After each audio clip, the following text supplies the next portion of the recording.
Charitable trusts are public trusts whereby trustees may only use the income or capital of the trust properties for certain purposes recognized as charitable in law. The main purpose of charitable trusts is to accomplish a substantial social benefit for some portion of the society. Charitable trusts are important as they promote humanity as well as strengthen personal values. Due to this, the law favors charitable trusts and affords it certain privileges, such as fiscal advantages.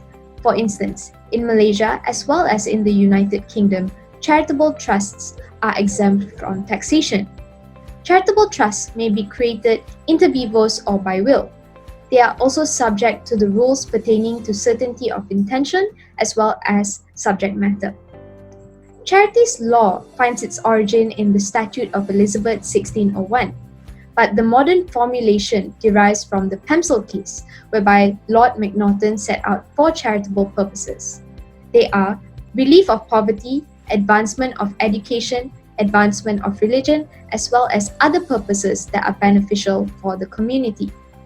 Through this presentation, we seek to create awareness on charitable trusts by detailing its constituent elements, divisions of charity, benefits of charitable trusts, as well as its salient features which distinguish it from non-charitable purpose trusts. Thank you. The first element of charitable trust is wholly and exclusively charitable. A gift cannot be charitable if the purposes are not charitable, since to achieve charitable status, a gift's purposes must fall within the definition of charity.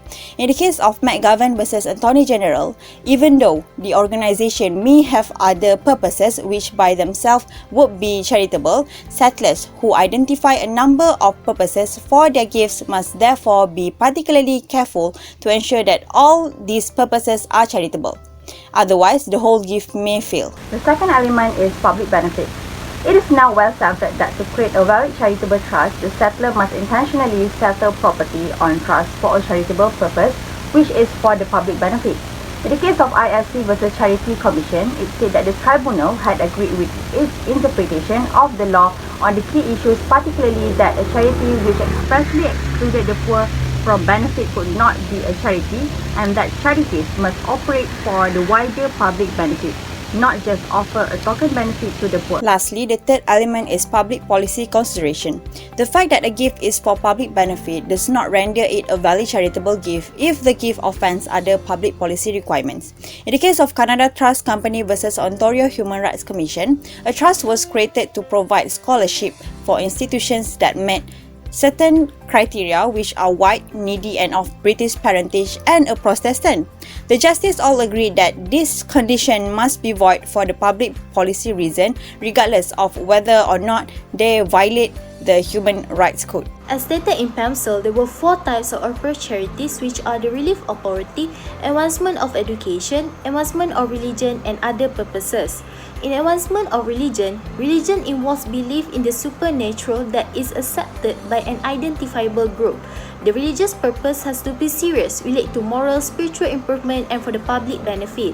In REWITE, fostering individual private piety has no public benefit, while in UGL, the promotion of religion includes a missionary element.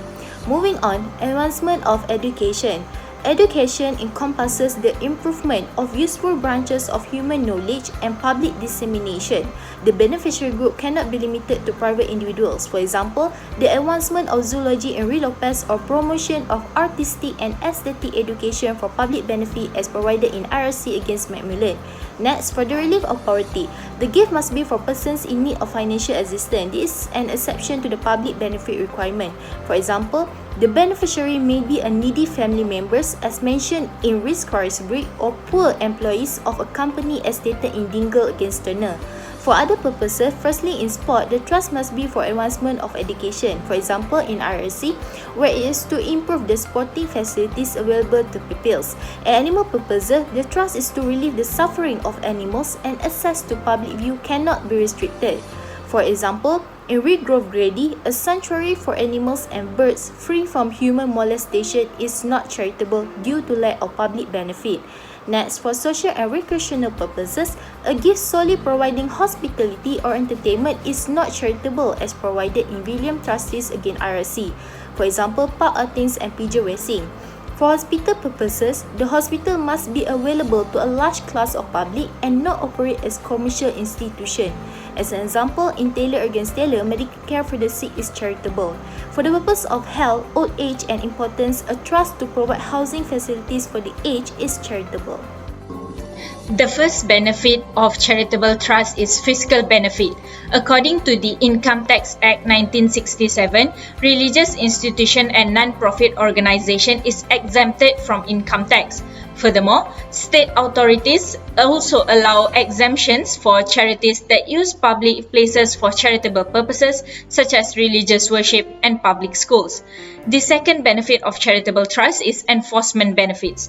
Even if a human beneficiary is not named, charitable trust is still treated in law as enforceable and charitable, and the Attorney General will enforce a charitable trust. The third benefit is social benefit. Giving to charity encourages positive moral values in society and allows people to help other people in need. Moving on to differences between charitable trust (SITI) and non-charitable purpose trust (NCPT), we can differentiate both trusts from three aspects, namely the first, nature of trust, purpose of trust at the second, and lastly, the mechanism of failure to execute the trust. Firstly, for SITI, Attorney General will enforce it even though human beneficiaries are not named, as opposed to NCPT, which will be invalid if its purposes are too wide and there must be someone who can apply to the court to seek direction. In instances where there has been a non-compliance, as NCPT is subjected to the perpetuity rule.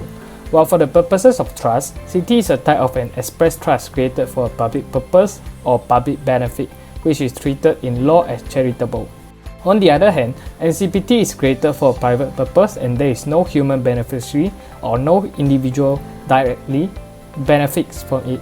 Lastly, we come to the mechanism of failure to execute the trust. Since NCPT is a private express trust and if such trust fail to execute due to some factors, there will be a resulting trust to a settlor. However, once property is effectively given to charity, then the resulting trust is no longer an option, but the side press doctrine will take place and it only applies to SITI.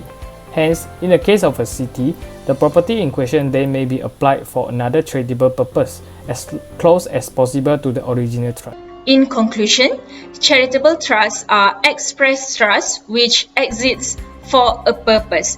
To be charitable, the trust must be beneficial to the public and does not violate any public considerations. It is also understood that the public benefit, which is inherent in a charitable trust, differs according to the nature and terms of the trust.